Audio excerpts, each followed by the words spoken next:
Right breaking news చూస్తున్నాం. చిత్తూరు జిల్లా పుంగనూరులో ఉద్రిక్తతలు కొనసాగుతున్నాయి.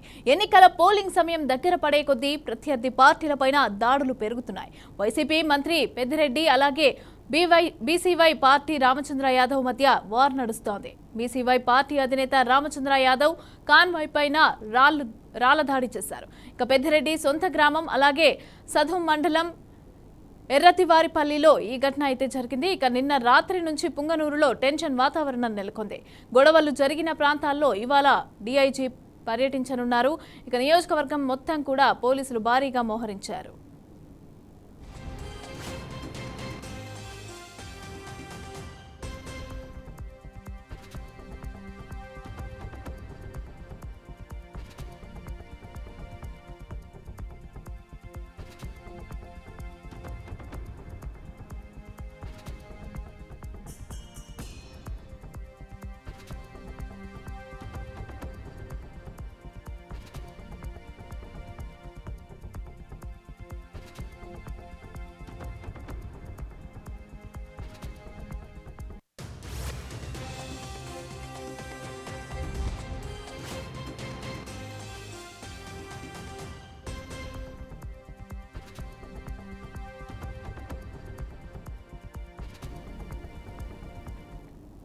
చిత్తూరు జిల్లా పుంగనూరులో ఉద్రిక్తతలైతే కొనసాగుతున్నాయి. ఇక ఎన్నికల పోలింగ్ సమయం దగ్గర పడే కొద్దీ ప్రత్యర్థి పార్టీలపైన దాడులు పెరుగుతున్నాయి.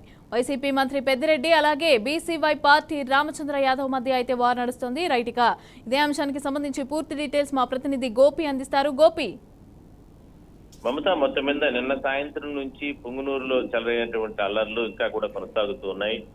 పెద్దిరెడ్డి రామచంద్రారెడ్డి నియోజకవర్గం పుంగనూరు, అది కాకుండా చదువు మండలం అనేది ఆయన సొంత గ్రామం. అయితే అక్కడికి బీసీవై పార్టీ అధినేత పోడే రామచంద్ర యాదవ్ నిన్న ఎన్నికల ప్రచారంలో భాగంగా వెళ్లడం జరిగింది.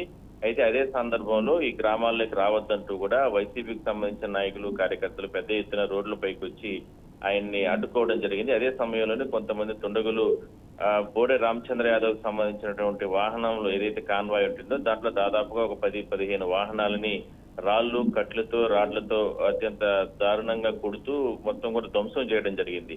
అయితే విషయం తెలిసిన వెంటనే పోలీసులు ఘటనా స్థలానికి మార్గ మధ్యంలోకి వెళ్లి ఆ వాహనాలన్నింటినీ నుంచి తీసేసే ప్రయత్నం, అదేవిధంగా బోడి రామచంద్ర యాదవ్ ని ఎటువంటి ఇబ్బందులు లేకుండా ఆయన సెక్యూరిటీ మధ్యన పోలీస్ స్టేషన్ కి తరలించడం జరిగింది. అయితే ఒక యుద్ధ వాతావరణం నిన్న సాయంత్రం 5 గంటల నుంచి కూడా కొనసాగుతుంది. రాత్రంతా కూడా తిరుపతి అక్కడ చిత్తూరు ఎస్పీ కూడా ఘటనా స్థలానికి వెళ్లి పరిస్థితిని సమీక్షించారు. బోడి రామచంద్ర యాదవ్ తో సంప్రదింపులు జరిపారు. ఎలక్షన్ సమయంలో, ఎన్నికల సమయంలో అత్యంత తక్కువ సమయం ఉన్న సమయంలో ఈ రకంగా ఒకరిపైన ఒకరు ఆరోపణలు, దాడులు చేసుకోవడం కరెక్ట్ కాదంటూ కూడా ఆయన కూడా నచ్చజెప్పే ప్రయత్నం చేశారు. అయినప్పటికీ కూడా ఎన్నికల ప్రచారం ప్రజాస్వామ్యబద్ధంగానే ఎన్నికల ప్రచారం నిర్వహించుకుంటూ ఉంటే ఈ రకంగా వైసీపీకి సంబంధించిన నేతలు ఈ విధంగా వచ్చి దాడులు చేయడం, అదేవిధంగా నన్ను చంపే ప్రయత్నం చేస్తున్నారంటూ కూడా హత్యాయత్నం కింద కేసు నమోదు చేయాలంటూ కూడా ఆయన నిరసన వ్యక్తం చేస్తున్నారు. ఆ నిరసన వ్యక్తం చేసే సమయంలోనే పోలీస్ స్టేషన్ ముందునే కొంతమంది దుండగులు బీసీవై పార్టీకి సంబంధించినటువంటి ప్రచార రథాన్ని కూడా పెట్రోల్ పోసి తగలబెట్టిన పరిస్థితి. అంటే లా అండ్ ఆర్డర్ పూర్తిగా కూడా తప్పిపోయిందంటూ కూడా ఆయన ఆగ్రహం వ్యక్తం చేశారు. ఇదే సందర్భంలోనే ఎస్పీ కూడా సీరియస్ అవ్వడం జరిగింది. స్వల్ప లాఠీ చార్జ్ చేసి కూడా అక్కడ ఉన్నటువంటి దుండగులందరినీ కూడా అక్కడి నుంచి కూడా తరిమేసే ప్రయత్నం అయితే చేశారు. కొంతమంది అదుపులోకి తీసుకున్నారు.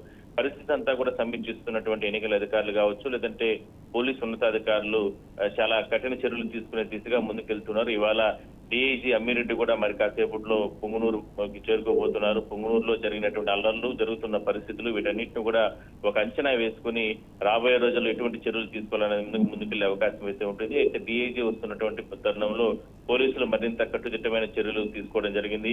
సదుం కావచ్చు, లేదంటే ఏదైతే అల్లర్లు జరిగినట్టు ఎర్రాతివారిపాలెం కావచ్చు, ఆ గ్రామాల్లో ఎక్కడా కూడా ఎవరిని కూడా ఇతర ప్రాంతాల నుంచి వచ్చే వ్యక్తులు ఎవరిని కూడా అనుమతించకుండా పోలీసులు పూర్తి స్థాయిలో కట్టుదిట్టమైన చర్యలు తీసుకున్నారు. మరి ఎన్నికల సమయం దగ్గర పడుతున్న తరుణంలో ప్రజలు చాలా భయపడుతున్నారు. ఈ రెండు పార్టీల మధ్య జరుగుతున్నటువంటి ఈ వార్లో ఎంతమంది అమాయకులు బలైపోతారంటూ కూడా ఒక ఆవేదన, ఆందోళన వ్యక్తం చేస్తున్నారు. ప్రశాంతమైన వాతావరణంలో ఎన్నికలు నిర్వహించాలి, అదే స్థాయిలోనే ప్రశాంతమైన వాతావరణంలో తమ ఓటు హక్కు వినియోగించుకునే దిశగా పోలీసులు కావచ్చు, ఎన్నికల అధికారులు కావచ్చు చర్యలు తీసుకోవాలంటూ కూడా కొంతమంది గ్రామాల్లో ఉన్న ప్రజలు కోరుకుంటున్నారు.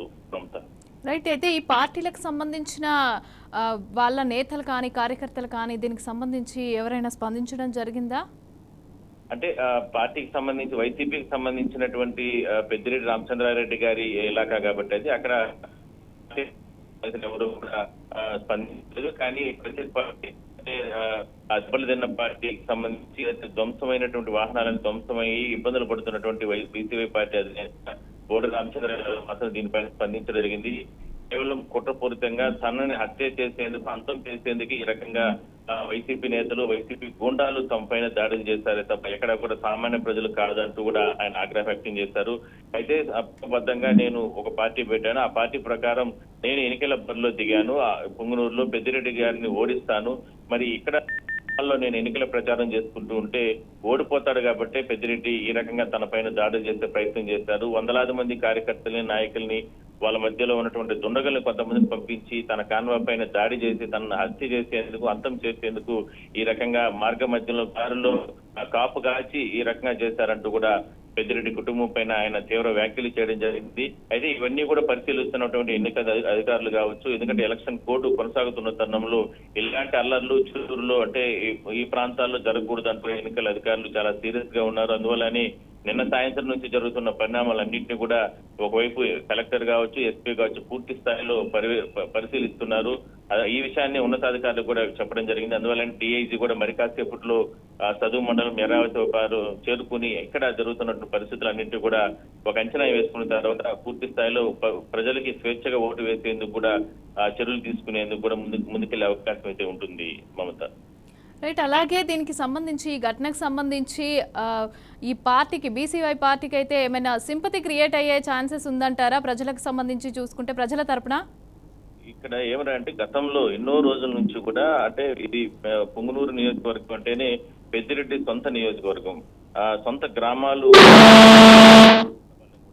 ప్రాంతంలో ఎక్కువగా దాదాపుగా 20-30 సంవత్సరాల నుంచి కూడా ఆయనకు సంబంధించినటువంటి పలుకుబడి నడుస్తూ ఉంటుంది. ఎందుకంటే ప్రజల విషయంలో కావచ్చు, లేదా సంక్షేమ విషయాలు కావచ్చు, లేదా రకరకాల అంశాలన్నింటినీ కూడా ఆయన ప్రతిసారి కూడా ఎన్నికల్లో గెలుస్తూ వస్తుంటారు. అయితే ఆయనకి ధీటుగా ఎదుర్కోవడానికి, ఆయనగా ఉండడానికి బీసీవై పార్టీ బోడి రామచంద్ర యాదవ్ ఈ మధ్య కాలంలో పార్టీ పెట్టడం జరిగింది. దాని తర్వాత ఆయన ఎప్పటికప్పుడు ఆయన పైన విమర్శలు చేయడం, లేదంటే రకరకాల ఇష్యూస్ ని లేవనెత్తే ప్రయత్నం అయితే చేయడం జరిగింది. ఇవే ఇప్పుడు ఈ రెండు పార్టీల మధ్య తీవ్రమైనటువంటి యుద్ధవాదానికి గల కారణాలుగా మనం చెప్పొచ్చు. ఎందుకంటే ప్రత్యేక పార్టీలని అంతేసేందుకు పెద్దిరెడ్డి గారు ఏకంగా చేస్తున్నారంటూ బోడి రామచంద్ర యాదవ్ గతంలో ఎన్నోసార్లు మాట్లాడడం జరిగింది. ఇక మైనింగ్ లేదంటే ఇసుక ఇట రకరకాల మాఫియాలంతా కూడా తయారయ్యారు. ఈ దుర్గలందరినీ కూడా వీళ్ళందరినీ కూడా పెంచి పోషిస్తుంది పెద్దిరెడ్డి అంటూ కూడా ఆయన మాట్లాడడం, బీసీవై పార్టీ రామచంద్ర యాదవ్ మాట్లాడడం జరిగింది. అదే స్థాయిలోనే పెద్దిరెడ్డి కూడా బీసీవై పార్టీ అధినేత బోడి రామచంద్ర యాదవ్ పైన గతంలో ఎన్నోసార్లు మాట్లాడడం జరిగింది. కేవలం డబ్బుందనే అహంకారంతో ప్రజలు ప్రశాంతంగా ఉన్న వాతావరణాన్ని, పుంగనూరుని నాశనం చేయడానికి బోడి రామచంద్ర యాదవ్ ఇక్కడికి రావడం జరిగింది. ఇతను ఇక్కడ స్థానికుడు కాదు, ఇతర ప్రాంతాల నుంచి వచ్చిన వ్యక్తి అంటూ కూడా ఆయన కూడా ఘాటు మాట్లాడారు. ఇట్లా రెండు పార్టీల మధ్య జరుగుతున్నటువంటి వారిలో ఎంతో మంది అమాయకులు, ఎంతో మంది నాయకులు, రెండు పార్టీలకు సంబంధించిన నాయకులందరూ కూడా బలుగుతున్నారని మనం చెప్పొచ్చు. అయితే ఇది స్థాయిలో శృతి మించకుండా, ఎందుకంటే ఎన్నికల సమయంలో ఇలాంటి గొడవలు రావడం, పల్లెల్లో పచ్చని పల్లెల్లో ఇలాంటి రక్తపాతం వేరులై పారడం అనేది కరెక్ట్ కాదంటూ కూడా మరి చెప్తున్నారు. మరింత జరుగుతున్న బలమలన్నీ కూడా అధికారులు పూర్తి స్థాయిలో ఇది ఎలక్షన్ కమిషన్ దృష్టి పెట్టాలి, లేదంటే ప్రశాంతంగా ఇక్కడ వాతావరణంలో ఎవరు కూడా పోలింగ్ అవకాశం ఉందంటూ కూడా మరికొంతమంది వాదిస్తున్నారు. ఇది ఏ రకంగా చర్యలు తీసుకుంటారు? మరి ఇవాళ మరి కాసేపట్లో అమ్మిరెడ్డి డిఐజీ ఇక్కడికి రాబోతున్నారు కాబట్టి ఇప్పటికే ఆయా ప్రాంతాల్లో ఇది చదువు మండలంలో ఉన్నటువంటి 6 మండలాల్లో కావచ్చు, లేదంటే ఎర్రావాతిపాలెం కావచ్చు, ఈ ప్రాంతాలన్నింటిలో కూడా పెద్ద ఎత్తున పోలీసులు మోహరించడం జరిగింది. పోలీస్ స్టేషన్ ముందే బీసీవై పార్టీకి సంబంధించినటువంటి ప్రచార రథాన్ని తగలబెట్టారంటే ఏ స్థాయిలో వాతావరణం ఉందో మనం చెప్పుకోవచ్చు. మరి దీన్ని ఇంకా ముందుకు తీసుకెళ్లేందుకు, దీన్ని ఎలాంటి ఇష్యూ లేకుండా చేసేందుకు పోలీసులు అయితే ప్రయత్నం అయితే చేస్తున్నారు. మరి చూడాలి ఎటువంటి చర్యలు తీసుకుంటారు మమత. ఇటు చూస్తే పెద్దిరెడ్డి సొంత నియోజకవర్గం, ఇటు చూస్తే సొంత గ్రామంకి సంబంధించిన అది, అలాగే ఇటు చూస్తే రామచంద్ర యాదవ్, అంటే ప్రజలు ఎవరికి మద్దతు ఇచ్చే అవకాశం ఉందంటారు?